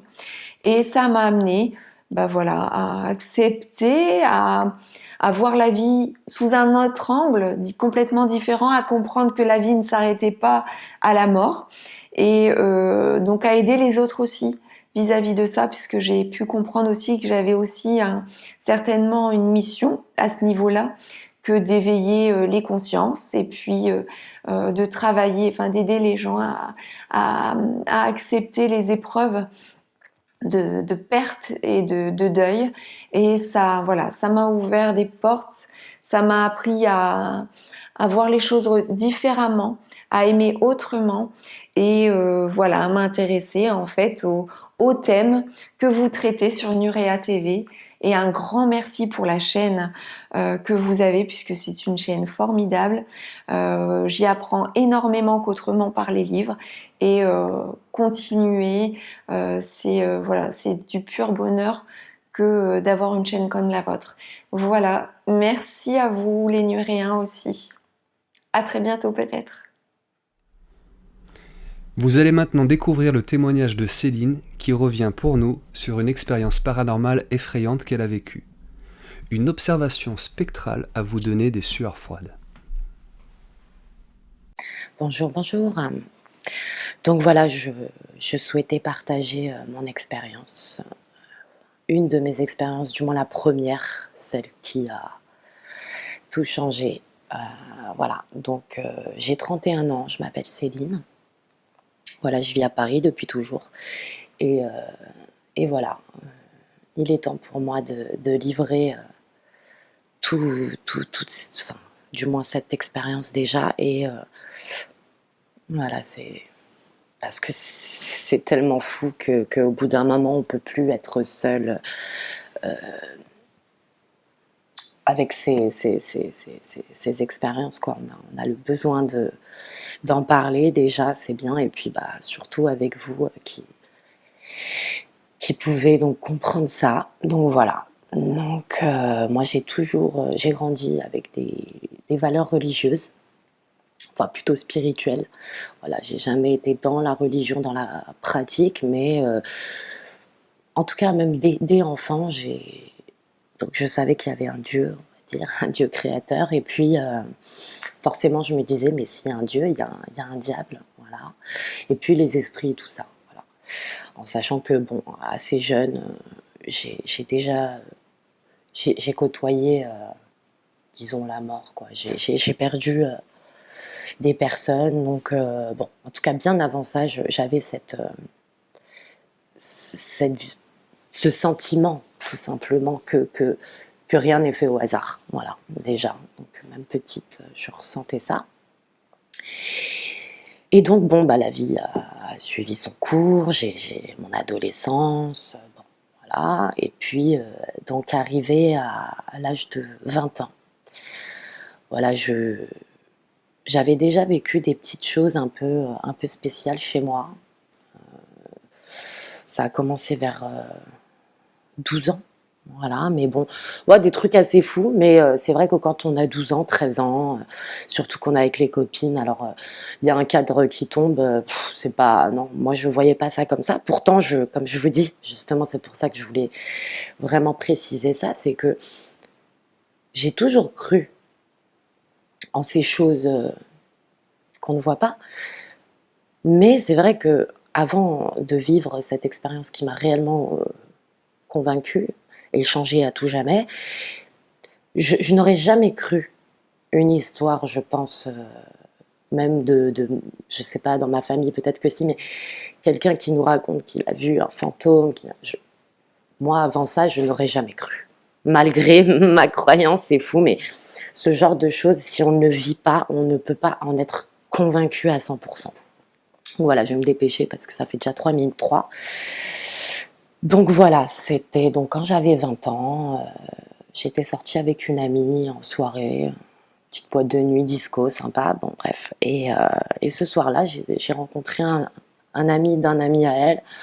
Bon, ensuite, on s'est côtoyés 2-3 fois, et puis, au bout de quelques temps, donc il m'invite chez lui, vers Ourcq, voilà, à Paris. Et donc, petite soirée tranquille, donc on n'était que tous les deux chez ses parents, voilà. On a écouté de la musique, on a chanté, on a beaucoup parlé, voilà, très sympa. Puis donc, on va se coucher. Et donc, sa chambre, voilà, la chambre, c'est une chambre classique, carrée, petite, un lit, une armoire, une porte, et c'est tout. Et donc, je me souviens très très bien, c'est qu'il faisait tout noir dans la chambre. C'était vraiment opaque de chez opaque. Et donc, je m'endors tout naturellement. Et puis, voilà. Donc là, c'est vraiment là où tout a... Voilà. Je n'oublierai jamais chaque détail. Donc, je suis comme ça. Lui était dos à moi, tourné vers la fenêtre, et moi j'étais dos à lui. On était dos à dos, quoi. Et, et donc, je suis comme ça, et je me réveille, parce que je dormais, j'ouvre mes yeux, et là je vois, donc mes yeux s'ouvrent pas devant moi, ils sont comme ça, sur le côté gauche, et là je vois dans l'embrasure de la porte une silhouette, une grande silhouette de chien. Donc au départ, pour moi, je pensais dalmatien, enfin pas sur le moment, mais le lendemain, les jours d'après, j'ai mis beaucoup de temps à mettre des mots sur ce que j'avais vu. Donc clairement, c'était un spectre, d'accord, blanc, une luminosité éclatante que jamais j'aurais pu imaginer. Comme ça, vraiment majestueux, posé debout, sans bouger, dans l'embrasure de la porte. Et je l'ai bien vu. Et ce qui est très bizarre, c'est que j'ai refermé mes yeux. Et combien de temps après, je ne sais pas. 15 minutes, 3 minutes, 1 heure, 2 heures, je ne sais pas, vu que tout était noir et que quand on dort, qu'on se réveille après, on ne sait pas. Et là, voilà, c'est là où vraiment j'ai compris, c'est que mes yeux se sont réouverts, mais sur le côté droit, c'est-à-dire l'angle du mur. Et là, j'ai vu la même masse spectrale, d'accord, cette masse d'énergie, mais de forme plus ou moins humaine, c'est-à-dire qu'il n'y avait pas de trait de visage, mais ça partait presque du plafond, donc c'était... Puis dans le noir, c'était fou, quoi. Comme ça, et puis comme, comme si la chose avait une toge, quoi, vous voyez, c'est très, très abrahamique, limite, enfin, ça fait très toge, enfin bon, je sais pas trop. Et là, j'ai compris. Et là, vraiment, j'ai une réaction. Vraiment, je me dis, mais attends, ce que tu as vu il y a juste avant. Et j'ai automatiquement fermé les yeux. Forcément, c'était tellement fou. J'ai fermé les yeux et je me suis tournée. Je me souviendrai toujours. Alors, quand j'ai fermé mes yeux, j'ai fait « Oh maman ! Oh maman !» Tellement, là, c'était pas des blagues, quoi. J'avais vraiment rien vécu à ce niveau-là comme ça avant, quoi. Je veux dire, là, c'est une vision claire, nette, par 2 fois dans la même nuit, incroyable. Et donc, j'ai réussi à me tourner, hein, donc pas de paralysie du sommeil, pas de terreur nocturne, non, c'était pas la sorcière sur mon torse, non, c'était vraiment... c'était miraculeux, limite, quoi. J'ai rien senti j'ai eu aucune peur, j'étais juste abasourdie. Et donc, je me suis retournée et je me suis rendormie, hein. J'avais qu'une envie, c'était de me rendormir, bizarrement, enfin, tout en priant. Et le lendemain matin, voilà, ma vie a... La première question que j'ai posée à ce garçon, c'est... je lui ai dit quoi? Je lui ai dit, il y a des trucs bizarres chez toi. Et ce qui est super curieux, c'est qu'il m'a rien répondu. Et vu que moi j'étais à côté de la plaque, qu'est-ce que moi-même je ne comprenais pas ce que j'avais vu, donc je me suis dit je veux pas lui faire peur et tout, bon, voilà. Donc ça c'est ma première expérience vraiment paranormale qui m'a changée à tout jamais, vraiment à tous les niveaux. Et après il m'arrivait des choses complètement folle, voilà. La dernière chose qui m'est arrivée, ce n'est pas paranormal, c'est complètement dingue, c'est encore pire, je vais vous dire, quand il y a des synchronicités, des événements, mais incroyable, incroyable à devenir folle, d'accord? Donc ça, en plus, j'ai des preuves. Voilà, il m'est arrivé une chose complètement scandaleuse et incroyable le 31 juillet, voilà, 2019. J'ai perdu 15 kilos après ça. Voilà, je pouvais plus manger, tellement qu'on peut pas, quand on peut pas, genre, on n'explique pas encore le paranormal, d'accord? Mais quand on n'arrive pas à expliquer des coïncidences, des synchronisations extraordinaires, ça peut, voilà, heureusement, je suis assez bien accrochée, voilà. Je n'ai pas peur du mystère, mais en tout cas, ça fait réfléchir. Voilà, en tout cas, merci infiniment. Euh, J'espère, bah voilà, avoir une petite réponse, un petit réconfort quelque part, de me dire, bon, je sais que je suis pas toute seule, mais voilà. En tout cas, vous êtes extraordinaire. Continuez comme ça, moi je vous adore. Allez, ciao. La vidéo qui va suivre nous a été envoyée par Jinko depuis la Suède. Il nous parle de son rapport étroit à la nature et partage avec nous l'une de ses expériences liées au chamanisme. Merci beaucoup Jinko pour ta participation à cette émission. Bonjour tout le monde, ici Jinko. Je vous enregistre cette vidéo depuis cette cabane dans ce havre de paix que j'ai mentionné sur le forum pour ceux qui y passent. Donc voici la cabane en question, avec l'ami Tompa qui est en train de vivre un moment des plus intenses, avec une sacrée mort de l'ego. Nous sommes dans un moment plein d'énergie de Pluton. Mais enfin, venons-en à la raison de cette vidéo. Donc, il va falloir que je vous plante le décor pour faire cette expérience. Je pourrais pas entrer dans les détails, mais il faut quand même que je plante le contexte. Donc, c'était juste après une expérience à un moment donné où, étant dans à peu près 3 ans d'agonie, j'en étais venu à planifier mon suicide. Et à ce moment précis, ma mère s'est pointée. Et de là, démarrer toute une chaîne de synchronicité qui a fini par un stage sur le soin énergétique de 3 jours, qui a été, ces 3 jours, j'ai vécu une vie dedans. Et au terme duquel je suis passé de matérialiste à une entrée fracassante sur la voie chamanique. Donc, sans entrer plus dans les détails là-dessus, c'était sur l'après ça que la nature, il semble, avait été décidée à faire en sorte de s'assurer que je ne ferais pas un retour en arrière. Et donc je vais vous raconter l'une des plus impressionnantes, la plus spectaculaire de ces choses qui sont arrivées dans les jours qui ont suivi, où je me suis levé le matin avec une douleur, là. Et je venais de me transmettre un principe de soin donc, que j'ai tâché d'appliquer, faisant ce qui me venait à l'esprit. Et j'arrivais à chaque fois à retirer cette douleur, mais elle revenait. Jusqu'à un moment où me vient d'aller utiliser un concept dont on nous avait parlé, de se connecter à un arbre. Et pour les arbres, bien des choses qui sont mauvaises pour nous sont bonnes pour eux. Et donc, c'est pour ça qu'on aime bien avoir un arbre quand on fait un soin énergétique et qu'on prend un peu trop de noirceur de toxicité, pour aller le décharger sur un arbre. C'est ce qui m'est venu à l'esprit à ce moment-là. Je me suis dirigé vers l'arbre qui me venait le plus naturellement d'y aller, qui était un chêne parmi deux chênes jumeaux. Et je pose ma main sur l'un d'eux, j'entre en contact, je m'abandonne dedans. Et j'envoie l'intention, prends tout ce que tu veux prendre, donne-moi ce que tu veux me donner, prends ce qui m'est mauvais et qui t'est bon.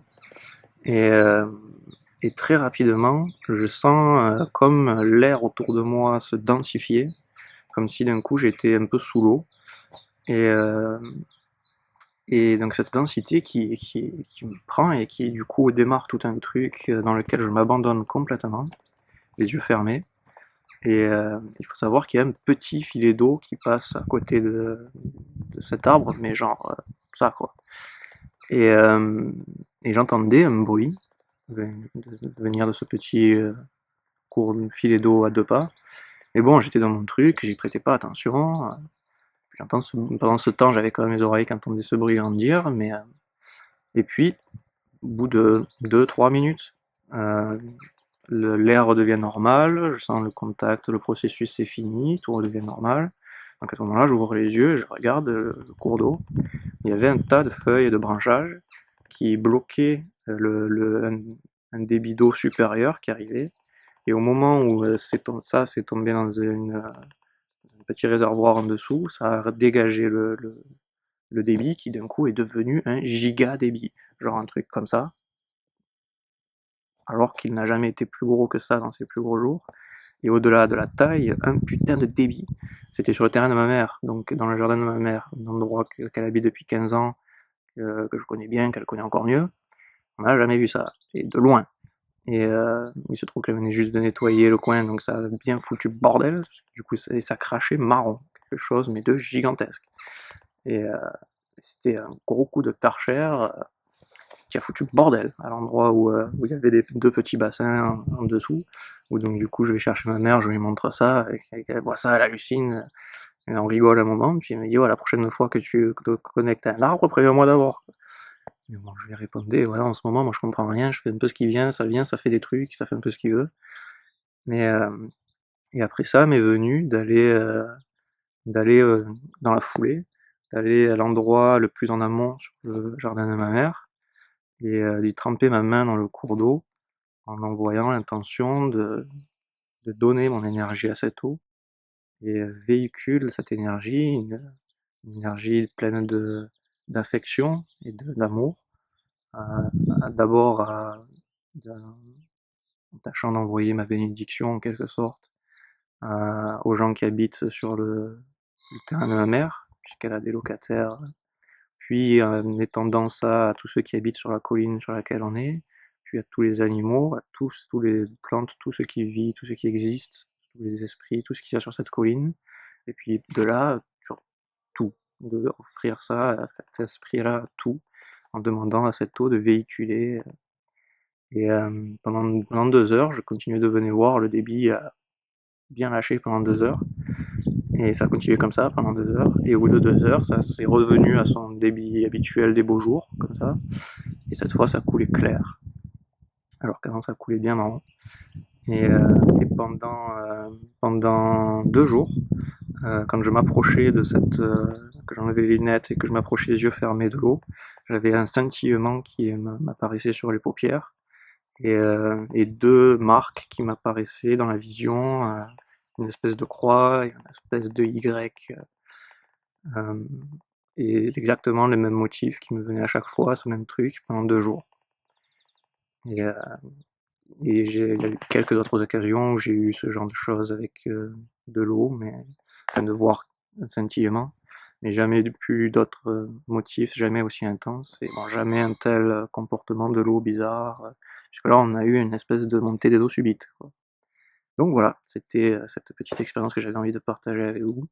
Après j'en ai vécu quelques autres, mais beaucoup moins spectaculaires, et généralement le monde n'est pas spectaculaire. J'ai vécu des choses plus puissantes, plus profondes, mais qui n'avaient rien de spectaculaire. Donc voilà ce que j'avais envie de vous offrir. Je vous souhaite une belle journée, une belle vie, et des beaux sourires. Allez, ciao. Le prochain témoignage est celui de Nathalie qui revient pour nous sur sa visite du site mégalithique de Karnak et des étranges phénomènes observés sur des photos prises ce jour-là. Merci beaucoup Nathalie pour ce partage. Bonjour à tous. Je vais vous raconter une petite histoire qui m'est arrivée il y a quelques années. J'étais allée rendre visite à des amis qui habitent à Nantes. Donc j'étais restée là-bas quelques jours. Et une journée, mes amis m'ont proposé d'aller visiter le site de Karnak. Donc j'étais très contente parce que j'étais jamais allée là-bas. Et vraiment, ce fut un grand plaisir de me promener au milieu des menhirs, au milieu des mégalithes. D'ailleurs, j'ai ressenti plein de bonnes énergies là-bas. J'étais presque euphorique. Voilà, donc c'était un moment très, très agréable. Et puis, nous avons décidé de continuer notre promenade en rejoignant l'océan. Donc, nous sommes arrivés dans un endroit où il y a beaucoup de falaises. Ce jour-là, il faisait gris, il y avait du vent. Il y avait des énormes vagues avec beaucoup, beaucoup d'écume, c'était très beau. Donc nous nous sommes promenés dans ce coin-là. Nous avons fait des photos. Voilà, puis à un moment donné, je me suis assise contre une pierre qui était plantée dans le sol, une pierre pas très haute, un peu mince, voilà, pas épaisse, comme une sorte de peut-être pierre tombale. Enfin, c'était pas vraiment taillé, mais bon, ça faisait pas très naturel comme pierre, mais bon. Donc je me suis assise là, je me suis adossée à cette pierre et puis, mon ami, m'a prise en photo. Il a fait d'autres photos, on a continué la balade, et il m'a reprise en photo, plus près de la falaise. Là, j'étais toute seule, dans ce petit coin-là, il y avait personne d'autre. De toute manière, il y avait vraiment pas grand monde. On avait croisé peut-être deux-trois personnes, ce jour-là. Donc voilà, on continue notre promenade encore un moment et puis, nous rentrons sur Nantes et arrivés, donc chez mes amis, on avait bien envie de visionner les, photos, sur l'ordinateur en grand. Donc il y avait des très belles photos là du site de Carnac, voilà, de la falaise, de la mer, et puis, quand on est arrivés, sur les 2 photos qu'il avait prises de moi, près de l'océan, celle, où j'étais assise, contre, cette pierre dont j'ai parlé tout à l'heure, eh bien, on a été bien étonnés parce qu'en fait, à côté de ma tête, il y avait un autre visage, un visage d'homme qui souriait, qui avait presque même un air espiègle, on peut dire, et il faisait coucou avec, son bras. On voyait donc un bras, une main. Donc on a été vraiment très, très, très étonnés de voir ça. Enfin, ça nous a un peu effrayés. Puis après, on riait un peu jaune, quoi. Et on se demandait vraiment ce qui s'était passé, si c'était un problème de la photo ou quoi. Bon. Et l'autre photo qu'il avait prise de moi près de la falaise, eh bien, ce n'était pas moi qu'on voyait sur la photo. C'était une femme assez forte en jupe, alors que moi, je suis plutôt mince et j'étais en jean ce jour-là. Il n'y avait personne d'autre à cet endroit. Donc voilà, deuxième photo très étrange. Donc ça nous a occupé un moment, on a discuté, on riait, voilà, c'était des questions sans réponse. Et puis, après j'ai demandé à mes amis de m'envoyer par mail, les photos, comme ça je les aurai à mon retour, chez moi. Et ce qui s'est passé, c'est qu'en fait, quelques minutes plus tard, les photos ont disparu de l'appareil photo et de l'ordinateur. Donc voilà, je n'ai aucune preuve à apporter à ce témoignage, mais en tout cas, on était 3, on n'est pas 3 fous. Moi, je le suis peut-être un peu, mais les 2 autres, non. Donc voilà, cette histoire m'est restée dans un coin de la tête depuis, toutes ces années et voilà, ça me fait plaisir de vous la partager. Donc je remercie, Guillaume et Nora, de m'avoir, laissé la parole. Je pourrais dire d'ailleurs Nora et Guillaume, c'est mieux de les dames en premier. Et je vous dis à tous de bien prendre soin de vous. Au revoir. Dans cette vidéo, Céline partage avec nous la curieuse observation dont elle a été témoin dans la chambre de ses enfants alors qu'elle organisait leur coucher. Un grand merci à elle et bravo pour le calme avec lequel elle a réagi pour une situation que nous qualifierons d'inhabituelle. Alors, petite histoire, ça se passe il y a quelques années maintenant. J'habitais une résidence plutôt récente, à peine 10 ans, très belle résidence, on était vraiment bien. C'était le soir, et j'avais pour habitude de lire une petite histoire à mes garçons. Donc dans leur chambre, il y a des lits superposés.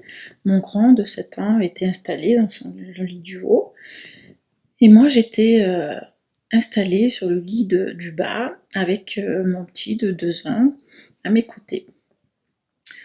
Faut savoir que la porte d'entrée de la chambre se trouvait face à nous.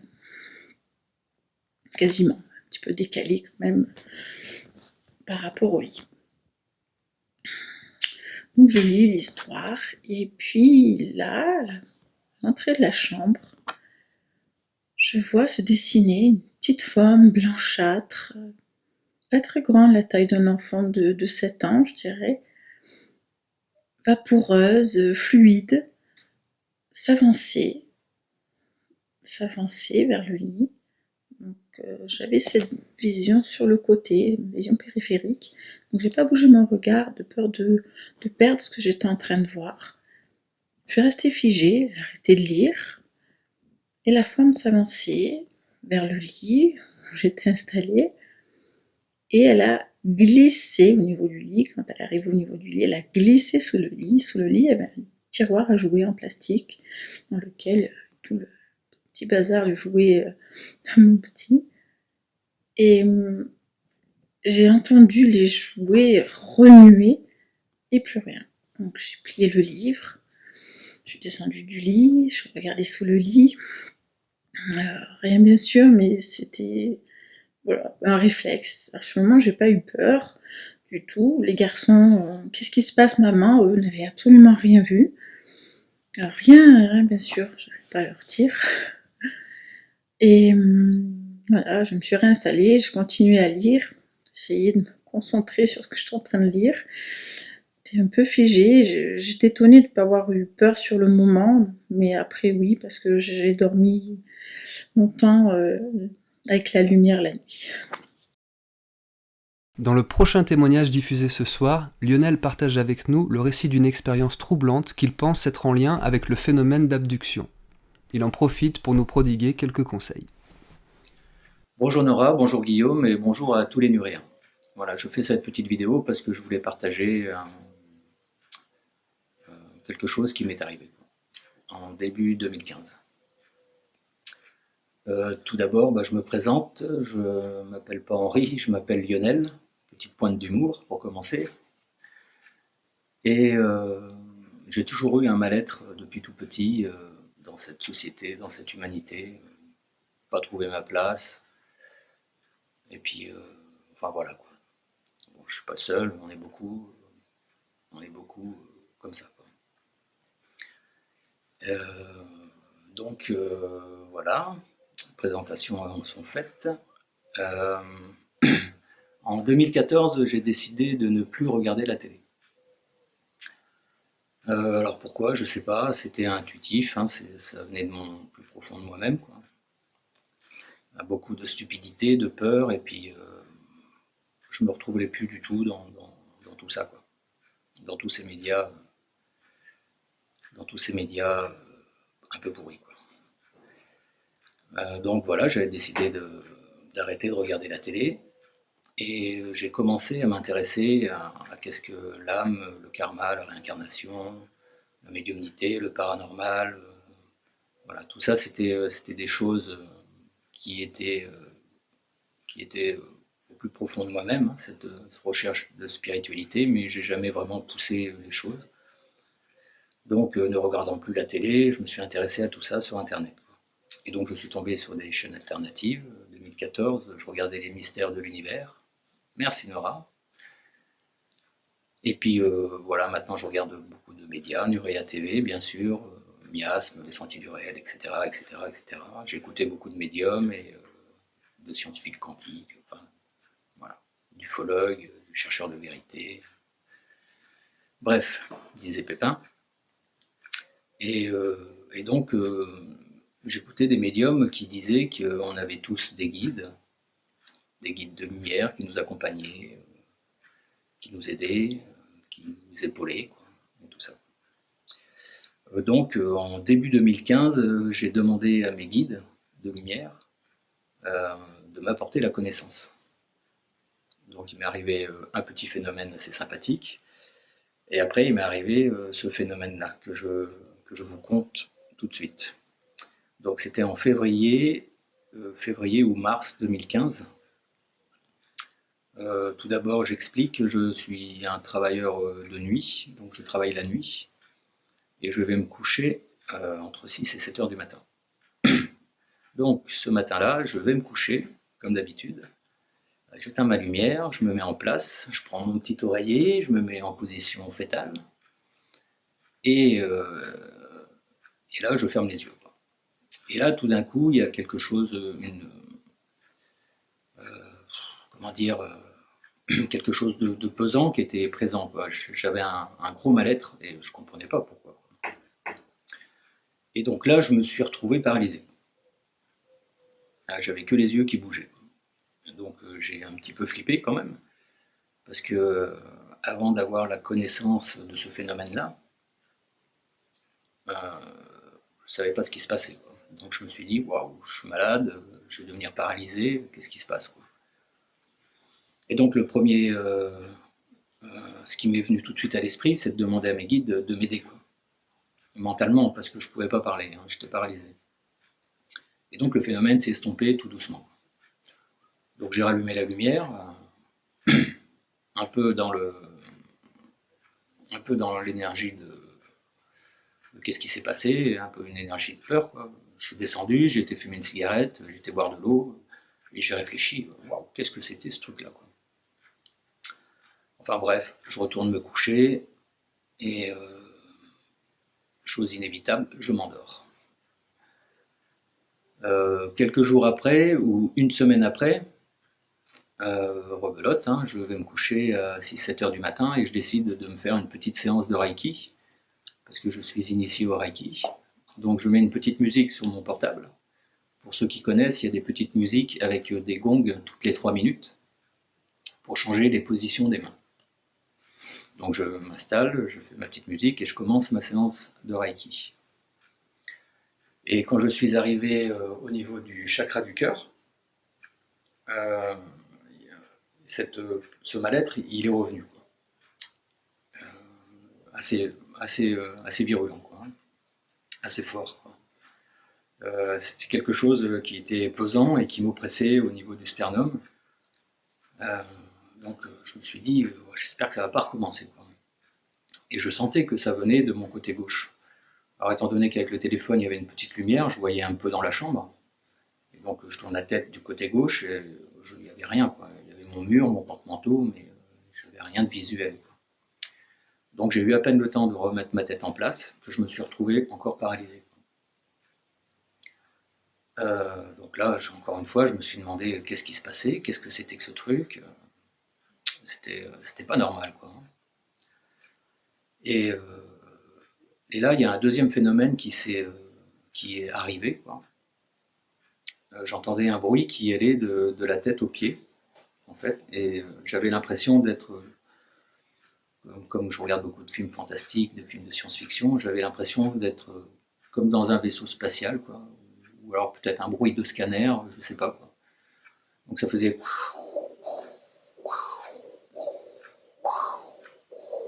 Ça allait de la tête aux pieds, quoi. Donc là, ça a été la goutte d'eau qui a fait un peu déborder le vase, parce que je suis un petit peu guerrier à l'intérieur, quoi. Et là, j'ai dit, vous n'allez pas me casser les noisettes, comme dirait l'autre. Et là, je ne sais pas qui c'est, je ne sais pas ce que c'est, quoi, mais vous n'allez pas me casser les noisettes, quoi. Et là, j'ai commencé à forcer, quoi. Donc j'ai réussi à bouger un peu la tête. Après, j'ai réussi à bouger un peu plus. Le cou a suivi, les épaules, le buste. Et bon, tout ça, ça m'a pris quand même quelques minutes, hein. Je transpirais, hein. Donc c'est pour vous dire, c'était du sport quand même. Et là, je me suis assis, et comme j'avais les mains au niveau du cœur, dans le Reiki, l'énergie passe par les mains, pour ceux qui connaissent. Là, je me suis assis, et instinctivement, j'ai fait « Ouah !» et j'ai crié très fort, quoi. Et le phénomène s'est estompé. Donc le phénomène s'est arrêté. Et donc, rebelote, là, je me suis vraiment demandé ce que c'était, parce que c'était comme un petit combat, quoi. Mon petit combat, quoi. Et puis, bon, voilà. Les deux expériences que j'ai eues. En mai 2015, j'ai eu un entretien avec une médium qui va dans les vies karmiques. Donc ce rendez-vous, je l'avais pris fin d'année 2014, parce qu'il y avait beaucoup d'attentes. Donc j'ai eu ce rendez-vous au mois de mai 2015, et j'ai expliqué à cette médium ce qui s'était passé, quoi. Et elle m'a dit, oui Lionel, elle me dit, tu fais partie des abductés. Elle dit, mais tu as réussi à te dégager, donc ils n'ont pas eu le temps de te mettre des implants dans ton corps physique, mais ils ont eu le temps de te mettre des implants dans ton corps éthérique. Donc apparemment, elle a voyé au niveau de la gorge, un implant au niveau de la gorge, et un implant au niveau du sacrum. Voilà. Et de ce fait, avec le temps, quoi, j'ai vu des gens qui parlaient de leur abduction, comme quoi ils étaient paralysés, comme quoi il n'y avait que les yeux qui bougeaient, comme quoi ils étaient soulevés des fois, ils traversaient les fenêtres, les murs, ils se retrouvaient dans un vaisseau sur une table d'opération. Bon, moi, j'ai pas vécu ça. Alors peut-être qu'ils n'ont pas eu le temps, quoi. Moi, tout ce que j'ai vécu, c'est ce bruit, qui allait de la tête aux pieds, quoi. Donc voilà. Ce qui me fait rigoler maintenant, ce qui me fait sourire maintenant, quoi, c'est que ce que j'ai fait, quoi, ce mouvement-là, quoi, j'ai fait mon petit kamehameha à moi, et en fait, je les imagine un petit peu virevolter, vous savez, comme dans les dessins animés, là, les bras en croix, les jambes en croix, collés contre le mur du vaisseau, ou je sais pas quoi. Et puis peut-être que même en faisant mon kamehameha, j'ai peut-être foutu le bordel dans leur vaisseau. Enfin bref, si c'est le cas, j'en suis très heureux. Donc voilà cette petite expérience d'abduction que j'ai eue. Et donc je voulais faire ce témoignage pour vous dire, n'ayez pas peur, si ça vous arrive, soyez guerriers à l'intérieur de vous, forcez. À la base, vous êtes dans votre sphère énergétique, donc eux, même s'ils font ce qu'ils ont envie de faire, vous êtes dans votre sphère énergétique. En tout cas, c'est ce que je pense, c'est ce que j'en ai conclu. Et donc, dans notre sphère énergétique, nous, on fait ce qu'on veut. Voilà. Donc, ne pas avoir peur, être un peu guerrier, pas de colère, ça sert à rien. Juste un peu guerrier, savoir se défendre, et voilà. Donc, j'espère franchement que ça vous arrivera pas. Jusque-là, j'ai pas eu d'autres abductions. Alors, je sais pas, ils ont peut-être explosé en fait. Il m'est arrivé d'autres petites aventures, mais j'ai pas eu d'autres abductions, en tout cas, où j'en étais conscient. Alors maintenant, peut-être qu'ils se sont amusés dans les rêves, parce que c'est vrai que je fais pas mal de rêves, des rêves éveillés, etc., quoi. Des rêves un peu space, des beaux, des jolis, enfin voilà. Donc voilà pour ce petit témoignage. Et je vous dis, portez-vous bien, et je vous embrasse tous bien fort.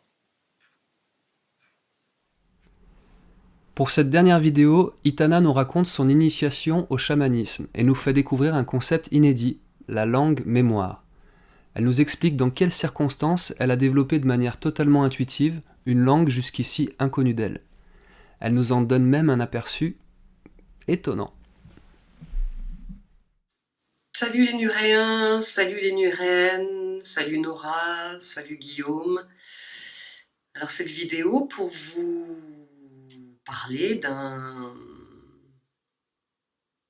phénomène qui m'habite depuis plus de 15 ans maintenant et que voilà, pour vous raconter l'histoire et vous partager avec vous ce phénomène que j'appelle la langue mémoire en fait. Donc il y a 15 ans, je menais une vie totalement normale, entre guillemets. Hein. Je travaillais à la télé, dans une télé, et puis j'en avais ras-le-bol de ma vie, et j'ai décidé d'aller voir quelqu'un qui m'a ensuite proposé de rencontrer son maître. Ce qui ne me plaisait pas du tout, parce que j'étais vraiment pas dans une envie de rencontrer un maître à cette époque-là, et jamais d'ailleurs, mais peu importe, l'aventure me plaisant, j'ai décidé de rencontrer ce maître, qui était aussi un chaman. Donc voilà que je suis tout un périple pour rencontrer cet homme, et je le rencontre, un jour où il m'invite chez lui, il me fait pratiquer une cérémonie, nous étions tous les deux, il me fait pratiquer une cérémonie où je bois pour la première fois de ma vie de l'ayahuasca. Voilà, la plante des esprits, l'ayahuasca, hein, j'en ai ensuite bu durant mes 10 ans d'initiation avec ce maître beaucoup de verres, mais là c'était la première fois. Et donc, cette cérémonie se déroule, je bois ce premier verre d'ayahuasca, et là, un phénomène se déclenche, je commence à parler, jaillit de moi, une langue que je ne connais pas, qui me semble au début être de l'arabe, mais je ne parle pas arabe. Voilà, cette langue jaillit, et j'ai très peur. Le le maître qui me suivait et qui m'initiait à l'époque me dit pas grand-chose sur cette langue qui jaillit de moi. Voilà, ça c'était plutôt dans son habitude. Hein. Il nous laissait, ses élèves, expérimenter sans trop d'explications. Que chacun de nous trouve en soi-même sa vérité. Et donc voilà, je repars de cette cérémonie assez choquée de cette langue qui a jailli de moi et rentre à Paris et reprends ma vie entre guillemets normale. Et là, je commence peu à peu le phénomène se fait que toutes les nuits avant de m'endormir, je commence à vibrer très fortement dans mon lit, vraiment très très fortement, tout mon corps physique vibre et la vibration très souvent est suivie du jaillissement à nouveau de cette langue qui sort de moi vraiment dans un flot ininterrompu et immaîtrisable. Je parle. Le phénomène devient de plus en plus récurrent puisque quasiment toutes les nuits, la même scène se reproduit, je vibre pendant quelques heures, puis je me mets à parler. Et cette langue, je comprends que cette langue me dit des choses, même si je comprends pas ce qu'elle me dit, j'ai le sentiment qu'elle a des choses à me dire. Je demande toujours des explications à ce maître que je suivais, qui ne m'en donne pas ou peu. La seule explication, c'est que pour lui, je parle la langue de la source. Ok, très bien.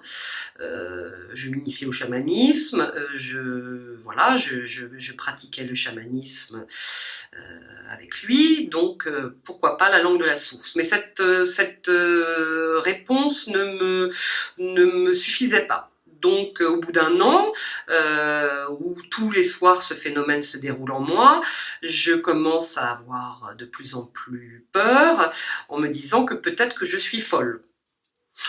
Alors, je suis peut-être un peu folle, mais là vraiment je me disais, voilà, j'ai une langue qui est à l'intérieur de moi et qui semble vouloir sortir de moi en jaillissant par mots que je ne comprends pas, je ne connais pas le sens, ça ne semble pas du tout une langue courante, c'est une langue inconnue, voilà.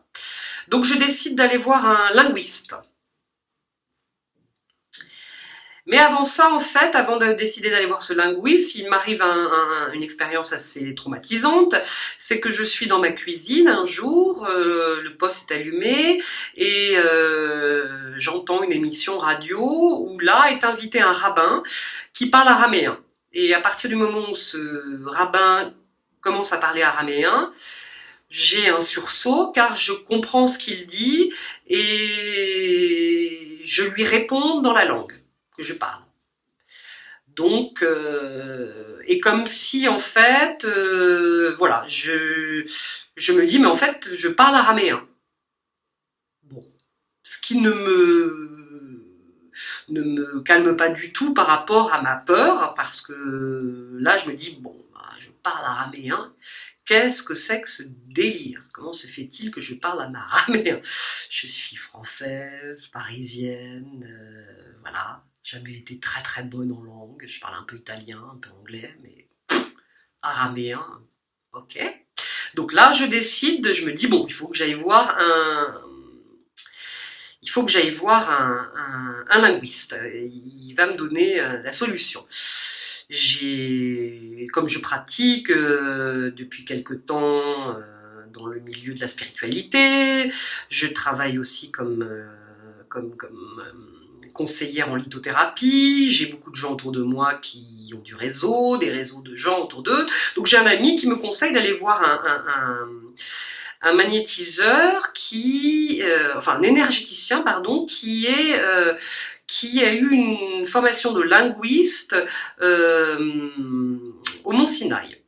Bon, très bien, je prends rendez-vous, je débarque chez ce monsieur, il me fait parler ma langue, et là, au bout de 10 minutes, il me dit, ben oui, vous parlez le phénicien. Je lui dis, bah bon, d'accord, très bien, comment se fait-il que je parle le phénicien? Il me dit, bah, c'est très simple, vous avez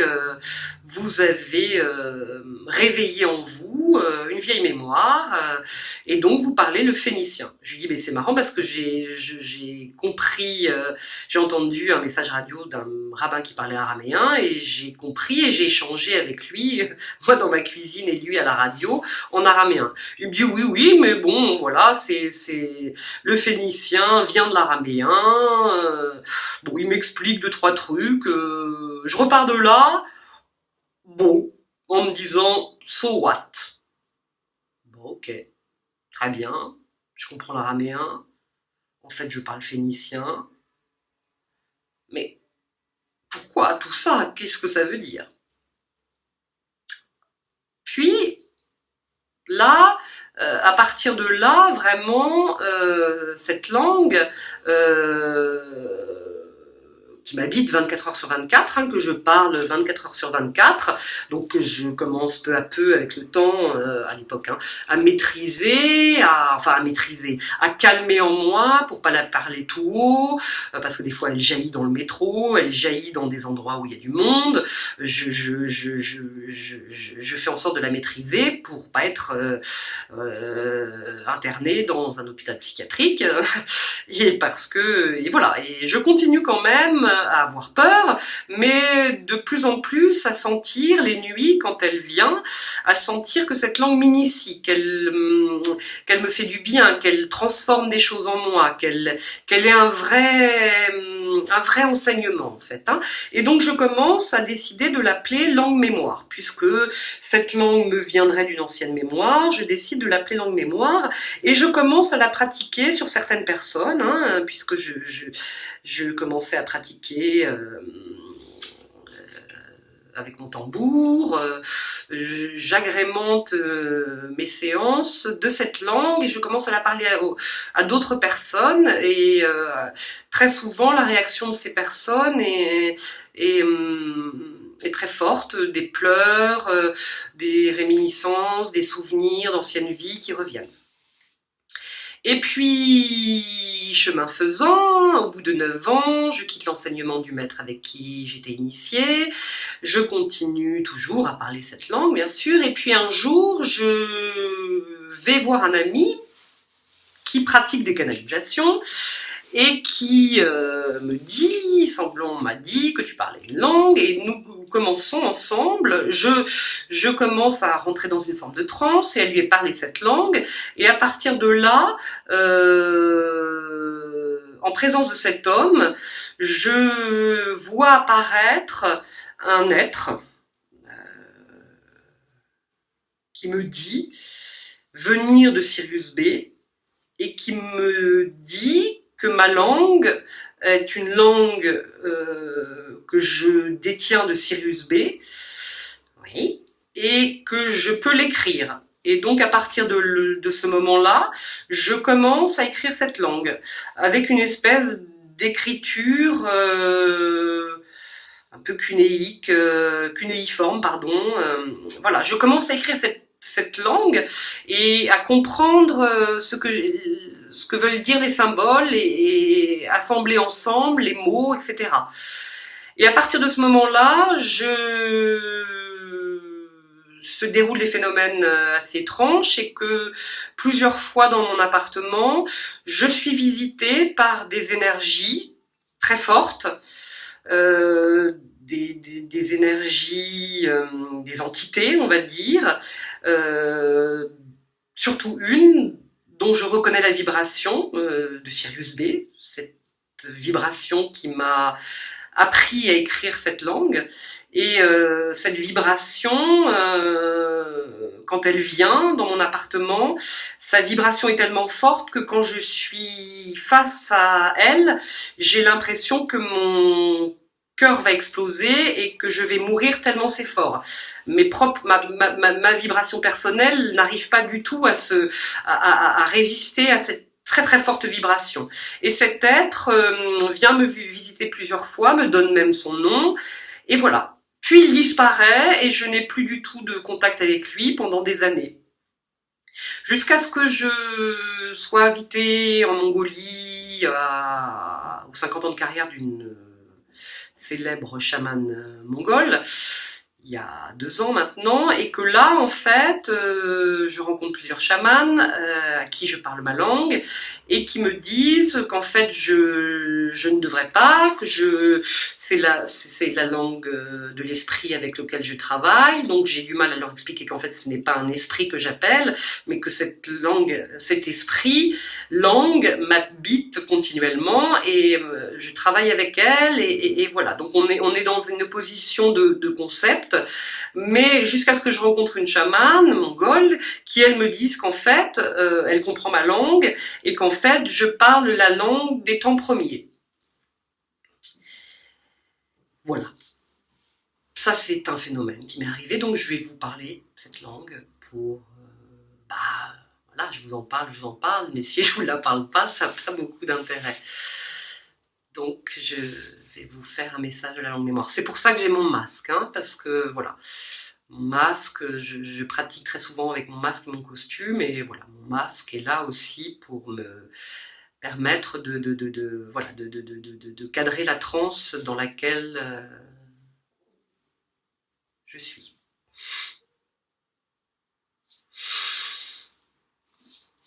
Chola lela wate.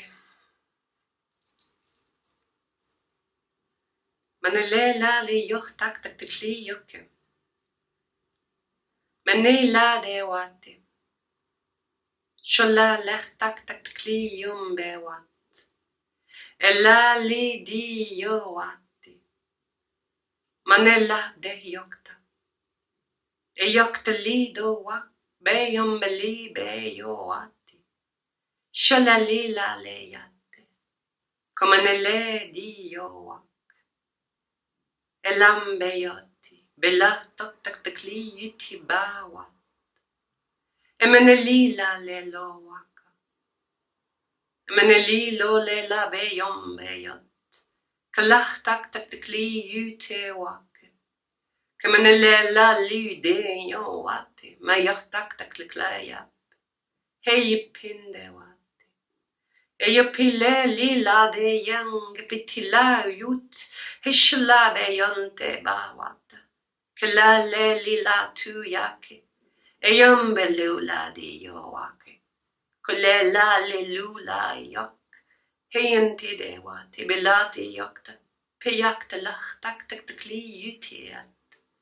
Manele li lula yot. Shutne de be ote. Shitne bella lech tak tak takli yut ambe wake. Ella le lu ambe wate. Kela le li la le yake ya de yo. Ki yumbela ye. Ashla be yo timbe wate. Yo ke la le ti wate. Shaman de lo la le la waka. Komane le de yo ti yo. Ba yak tak tak klik klak klik bi anti abewa. Shule le la le li yo waka. Neme le di wate. Bello la le li ti yanka. E yo ti be wate. Kela le ya tik tik klik li yumba wate. Shinde de waka le lu la le yinda waka ya ti yunda wate. Shalala lula be yunda wate. Ayok le be yoti. Emene la de yaki yortak de kliki imba ati da yu ke yape. Menele la lula di de be yoka. Shamane le de yoti wak. Ela la le yot. Hende waka yak le yak. Komane le yata. Be yatak tak klik le yutende waka. Ela le lu le ti yombe waka. Kayonande wat.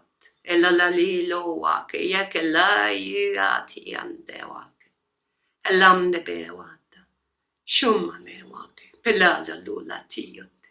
Keyo kama wata. Shitne de waka. Kunada le de yo waka. Peyon tinda waka.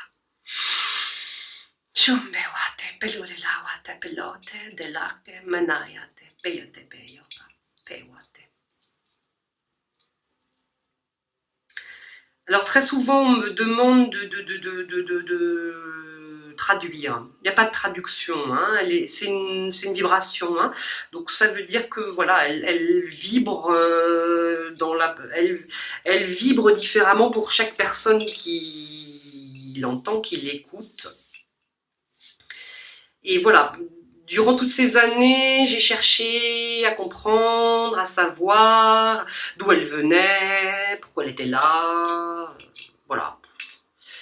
Je suis tombée dans des milliards de questionnements avec ce phénomène qui m'habite, mais maintenant, je ne cherche plus, je sais qu'elle est là, que c'est une langue médecine, entre guillemets, hein, une langue en tout cas qui est une langue qui parle à l'âme de ceux qui l'écoutent, et que voilà, alors très souvent on m'a dit que c'était la langue des mémoires akashiques, la langue de la source, elle est,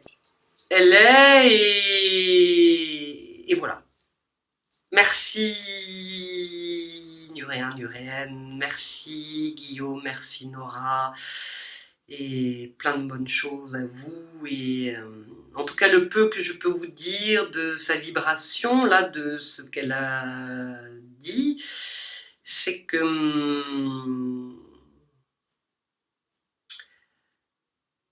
l'immensité des mondes ne doit pas créer des peurs en nous, bien au contraire, nous ouvre des portes vers beaucoup de nouvelles façons d'imaginer, en tout cas pas d'imaginer, mais de se connecter à autre chose que ce à quoi on essaye dans lequel on essaye de nous coincer. Voilà. Merci. Merci. Les amis, nous voici arrivés au terme de cette seconde émission Témoignages extraordinaires. J'espère que les témoignages que vous aurez découverts ce soir vous auront plu, vous auront donné matière à réfléchir, voire même vous auront apporté quelques réponses. En tout cas, j'espère que si certains d'entre vous ont vécu les mêmes choses, vous vous sentirez un petit peu moins seul dans cet univers parfois bien étrange. Une nouvelle fois, un grand merci à celles et ceux qui nous ont envoyé leurs vidéos pour cette émission-là. Merci pour la confiance que vous nous accordez. C'est vraiment un grand honneur et une grande fierté pour nous de les partager sur l'antenne de Nurea TV. Je vous rappelle à vous aussi que si vous souhaitez pour de prochaines émissions nous partager le récit de vos expériences, si elles sont hors normes, incroyables, n'hésitez pas, vous nous envoyez ça par mail, WeTransfer ou d'autres moyens technologiques à votre portée, sur l'adresse mail qui s'affiche juste ici, contact@nurea.tv. Nous nous ferons un plaisir de découvrir ces témoignages et d'en sélectionner pour la prochaine émission Témoignages extraordinaires. J'espère que vous avez passé une bonne soirée en notre compagnie. On vous dit à très bientôt sur l'antenne de Nurea TV. D'ici là, passez une bonne fin de semaine, un bon week-end dès demain. Et puis surtout, n'oubliez pas, gardez les pieds sur terre, la tête dans les étoiles. À très bientôt. Ciao!